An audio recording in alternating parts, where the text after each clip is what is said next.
going on, everyone? Welcome to another very exciting episode right here on the MIgardener channel. I am very excited for this episode, not because it's something I find super exciting, but because I'm excited to get something done that I've been putting off for a very long time, and that is addressing this mess here. Now, I've heard it from a lot of people that say, man, you've got to get your strawberry beds under control. They're taking over and looking terrible. I know, okay? Don't think that I don't know this. It's just, I'm always met with this dilemma every single year, and the more strawberries I grow, the bigger the dilemma gets as to what to do with the strawberry runners. I've already given away hundreds to my parents. I've already given away hundreds to my parents to put in the cottage garden as well as their house. I've already taken several and put them in the strawberry tower. I've already taken strawberry runners from this bed and started this bed, which is now a chaotic mess. We've already taken strawberry runners and moved them over to Geneva's garden, and now I don't know what to do with them. I've had a couple listings out saying free strawberry runners, and we've gotten rid of a few, but we're at the point now where we have thousands, and there are so many here that I could probably start a small strawberry farm if I really wanted to. The problem is I don't have that land available to me, nor do I have the time to cultivate it, so that's not going to happen as much as I'd like it to. So what are we gonna do with them?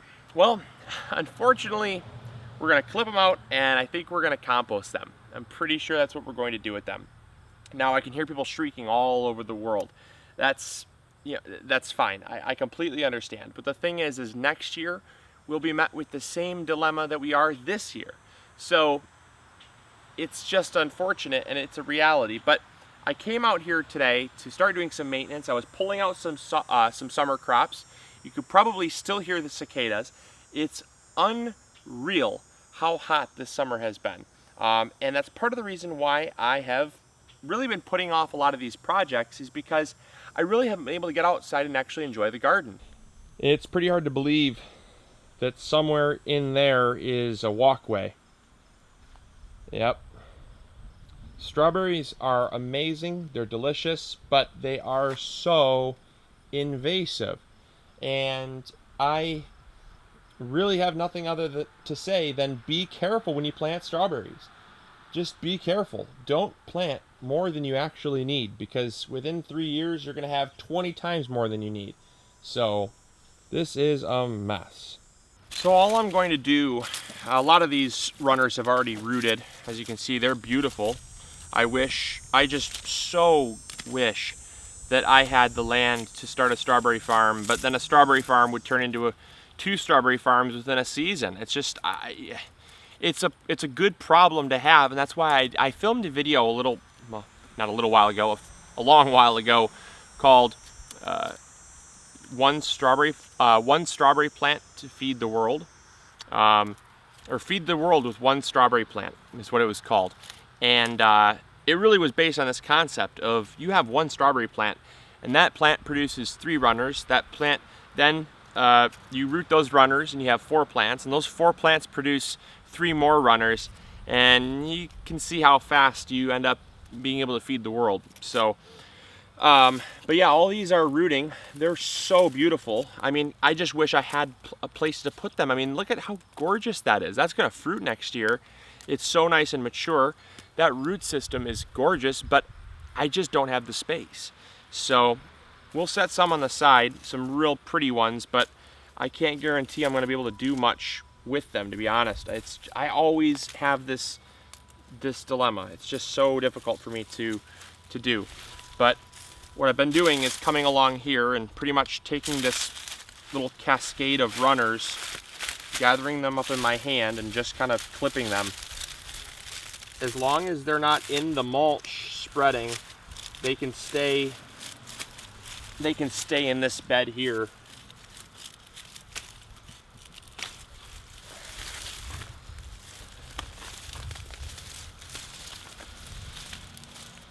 Wow, that really hurts to do that. I'm not gonna lie, that really hurts. I hate doing that. It's not fun, but you gotta do what you gotta do. And I've already gone through and done a little bit more maintenance. I pruned up all the bottoms of my Swiss chard. Those were kind of getting a little ratty. Some of these leaves down here were kind of getting a little pitted from some bug damage and things like that. But I did not have too much maintenance to do aside from the strawberries, in all honesty. It really was a pretty nice year for a lack of maintenance. A lot of the tomatoes are winding down and they need to be pulled out, but they're still producing, so I'm leaving them in. And the squash, it's done. But I ripped that out, but I'm now wondering about planting fall crops. So that's the next thing on my mind, aside from getting this strawberries bed tackled, is just planting some more stuff for fall. So I really don't have a whole lot more maintenance to do other than this mess here.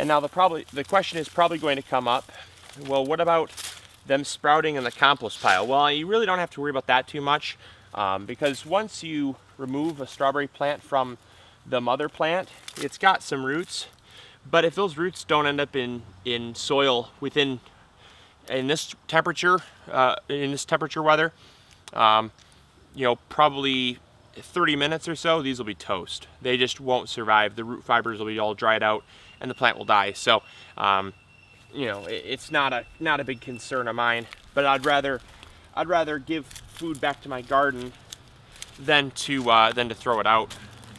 People always ask me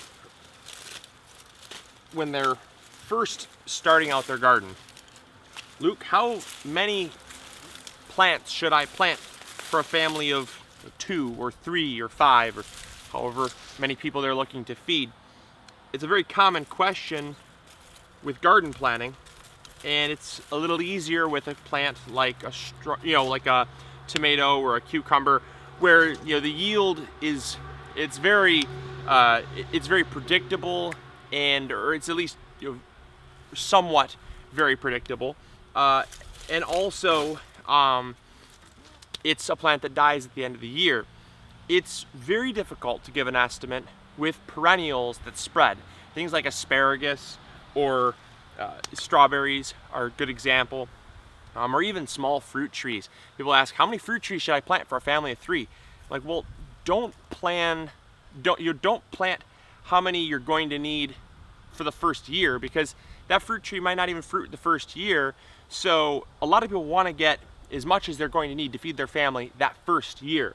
This also really applies to, obviously things like strawberries, where they'll plant out 50 to 100 strawberry plants that first year, thinking that's going to be enough to feed their family that first year. And yes, it will be.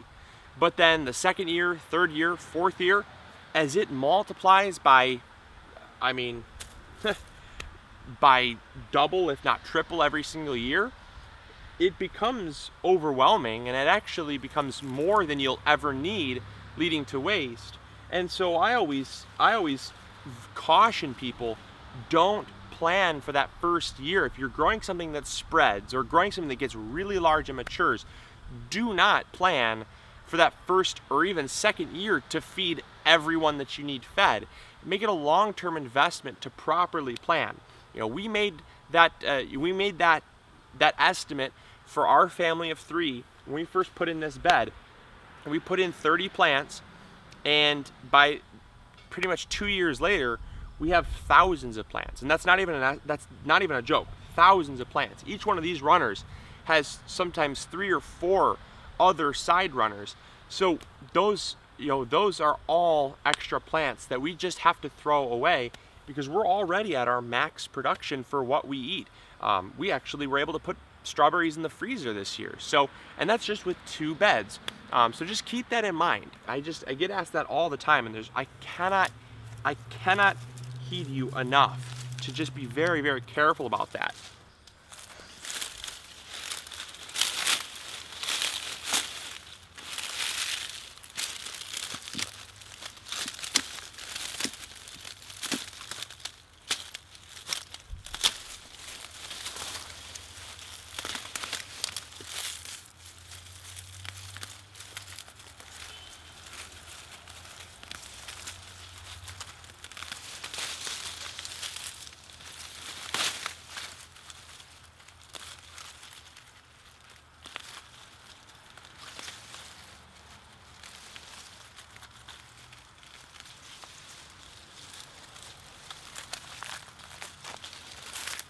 What an absolute mess. My goodness.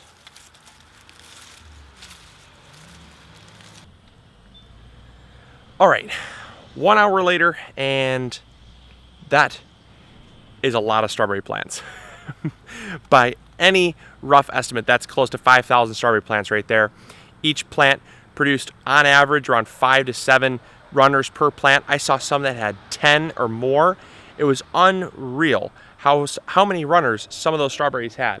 So 5,000 strawberry plants are going to be composted, but I was really forced to do it because it's either keep all these strawberry plants or risk losing control of our garden and not having any fruit next year or very little fruit. Because if you don't know, the thing about strawberries is they reproduce one of two ways. They reproduce by their fruit or by their runners. And strawberries they'll take the path of least resistance. They're advantageous, just like you and I are. So if they can have a guaranteed way of reproducing, they will, because this is offspring right here. All of these are offspring.